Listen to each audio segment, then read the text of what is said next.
Welcome to another episode of Fit Talk and Motivation with M the Motivator J Fitness. Make sure you subscribe on YouTube and share this podcast. It helps with getting this podcast out to more listeners. It helps with getting this podcast out to more YouTubers. It helps with more the YouTuber network of sort to help really just push this podcast. If you're listening to Apple Podcasts, make sure you subscribe and set the notification. So every time I post an episode, guess what? You will get the episode. You will get the episode first. Shout out to Spreaker Podcasting, who is the developer of my podcast and helps with just making sure the podcast gets everywhere. Make sure you follow me on Instagram at _M the Motivator J _fitness. Hey, look, it's a lot of motivation. It's a lot of real life things going on in my podcast. At the end of the day, I am a personal trainer. I am a fitness enthusiast. I love fitness. I love working out, and it's important to me. So look, I hope it's important to you. But you know, we're gonna start the podcast with some vibes. Remember, say I was bringing something different to the podcast. Hey, look, if you're listening to it on Spotify, if you're listening to it on Google, if you're listening to it on iHeart, I hope you enjoy how I'm about to start this podcast off. Because I've been wanting to do this for a while, y'all. I've really been wanting to do this for a while. Hey, look, we can't play this on YouTube because you already know how it goes, man. To put some music on this joint, they're going to shut this episode down. This is, check, see what episode this is, y'all. Because, you know, I remember 2 episodes ago, I kept saying the wrong episode. We want to make sure I don't do that on this episode, you know what I mean? So I want to make sure I'm telling y'all exactly, because these episodes are just flying past, but I'm feeling real confident and comfortable about this episode. So we're going to episode 32. Bang! Hey, look, that's an accomplishment in itself, y'all, because look, at the beginning, I didn't, like I said, and I keep saying this, and I'm smiling today. For some reason, I got so much energy, and I'm so positive. I've been setting up for about an hour, right? I sent my family away. Look at this crap. We're not even going. I gotta cut this phone off because they keep sending these weather alerts. In DC, which we are now, man, we're experiencing a tornado storm right now. A tornado storm. Let me get my verbiage together. But anyway, we're gonna start this podcast all right. All right, y'all, man. So look, we getting into this episode. This is episode 32 of the podcast. Right, we're gonna just start it off right this, man. My week been crazy, man. I couldn't pod last week, man, because I just was working, man. I was doing my co-worker a favor, man, really covering for some people at my job. And, you know, we really had to hustle. I don't like putting my personal stuff, especially this podcast, because I enjoy talking to y'all, man. I know it's just me, and I'm talking into a camera, and I'm talking into an audio system, and I'm like talking to people that really don't know me and really can't really feel me and enjoy me. But I'm actually a cool person, but I do everything I do for my family. So, with that being said, man, look, last week, man, let's just start with Saturday, man. I was at work, but I was able to enjoy something I really enjoy. I really enjoy watching boxing, man. And the guy, you know, my guy Tank Davis from Baltimore, man, he put some work in, man. You know, he fought this guy named Mario Barrio. The guy was undefeated. He went up 2 weight classes to beat him. When I say beat him, he beat him. He broke him down, man. They say he was losing the fight, but I don't believe that. He wasn't losing the fight in my eye, right? YouTube, he wasn't losing the fight. If you had an opportunity to watch the fight, you enjoyed the same beating I saw. He put a spanking on that boy. He hit him with a mollywop. Hey, and it was over with. But anyway, man, like I was leaving work the other day, right? And I noticed this guy, man, he had paper tags on his car. But his front end was destroyed. I can't be the only one to get anxiety when I see a guy that's, one, he's short, and one, his car is tore up, just driving around, and he's trying to, like, maybe I guess you're not moving fast enough, so he's intertwining, so he's trying to, like, get over you move over. I mean, it got to the point where I just slowed up and let the guy pass me, because in my mind I'm thinking, like, okay, if I sit and I keep letting him maneuver around me, guess what's gonna happen? He's gonna be let me make sure I don't cut the mic off, y'all. That'll be sad. But look, if you sit back, right, and you let him do that, his paranoia and his quickness to get to wherever he's trying to go, he might cause an accident, and it may be an accident where it puts me in the jam. and I ain't got time for that. So yeah, I wanted to avoid that situation. But man, we getting into the next topic, man. Wilder. So a real good gentleman I follow on Instagram, which he's also a personal trainer, posted Wilder bench pressing, right? Bench pressing on a Smith machine. If anybody know why, if you don't know Wilder, I'm gonna let you know who Wilder is. Wilder is a professional boxer from Alabama. He's a heavyweight. Until he lost to Fury on their second fight, he was undefeated. He lost the fight just based off of the fact that over the last few fights, I really had a problem with the way that he boxes. He's not a bad fighter. He has a lot of power, and if you allow him to connect on his, you know, his haymaker punch, man, chances are you going night-night. Anyway, that didn't happen, and he lost. He lost his belt. My thing was, I felt like going into his third fight with Fury, that his focus need to be on perfecting his boxing game. But I'm gonna stop right there, right? I want to make sure that you follow me on Instagram again at @_MTheMotivatorJ_fitness on Instagram. Make sure you're subscribing on YouTube, and not just subscribing on YouTube, man.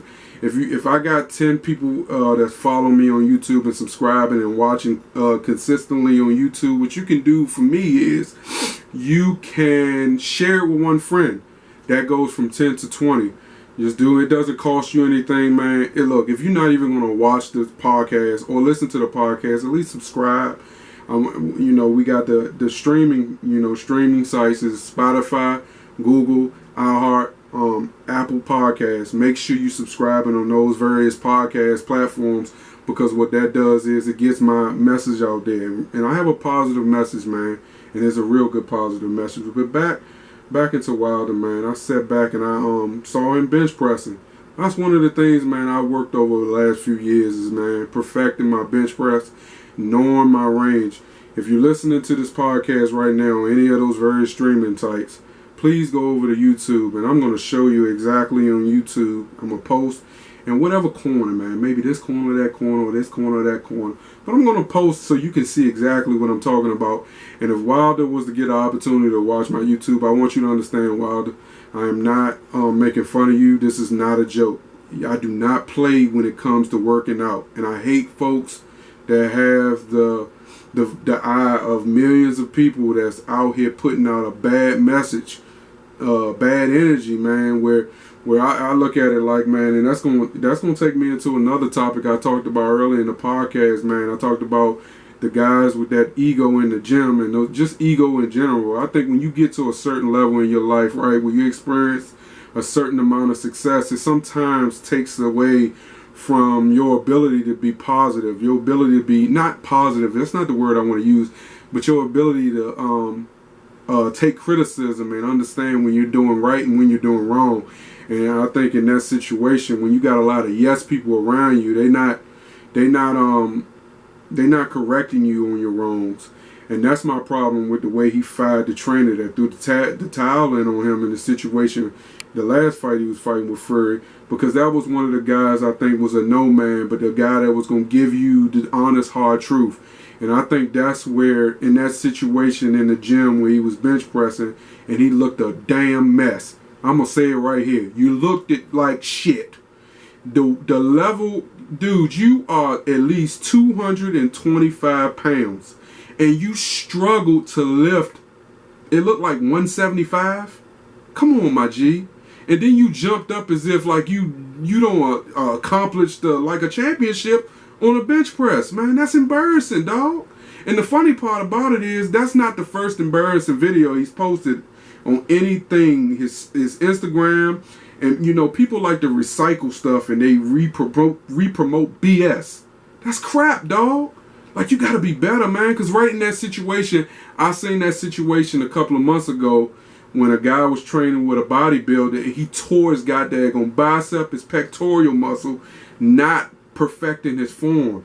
And again, that's something I worked over the years, man. And I also posted a video on my Instagram and my stories. You may have missed it, of me doing that same exact bench press in that same exact position, but with better and perfect form. The form your body has, I want to say like a switch, right? If you're doing things right, you will be able to tell. But the crap that he posted on that video, I can't wait for you to see it. Like I said, if you're listening to this podcast and streaming, make sure you go over to Instagram, or make sure you go over to YouTube. Before you watch it, subscribe to my YouTube, right? Because it helps me. But then watch the video and you're going to see exactly what I'm talking about. Now today, man, I came across this story of Mariataylor. She's an ESPN sideline reporter and studio host for ESPN. Like I said, she does college sidelines and she does NBA sidelines. Right now, she's in a contract dispute with ESPN. Right? I don't want to sugarcoat this story out, because, man, look, I said on another podcast I do, the A-Mo podcast, man, women today, man, are really changing the narrative, and especially black women, man. Salute to anyone who's black. I want you to get your money, I want you to get your wins, and I want you to get your success. But in this situation, man, it says ESPN salary issue playing a huge role in a wild negotiation with Mariataylor. I don't think it should be wild. When she's a female, that shouldn't play a role in it. If you're good at your job, you should get what you deserve.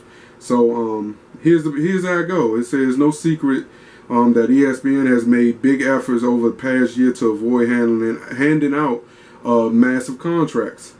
Kenny Mays, which I know everybody knows, man. Kenny Mays is an OG that's been on ESPN for a while.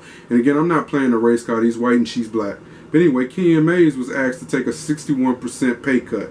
When he didn't take it, guess what? He stepped down, or I don't know what happened with that situation. But either way, it ended up disappearing, and that situation ended up going away. But Mariataylor, who does sideline reporting, like I said, for college football, and she's a studio host for the NBA, and I've seen her. She does an amazing job, man. She's exciting to see, and it's nice to see. But you can also say, like me, she's growing into the position. But anyway, it said, but the situation hasn't gone particularly well, and it's getting real public, right? You know, because if it came across my eyes, I know it's making public news.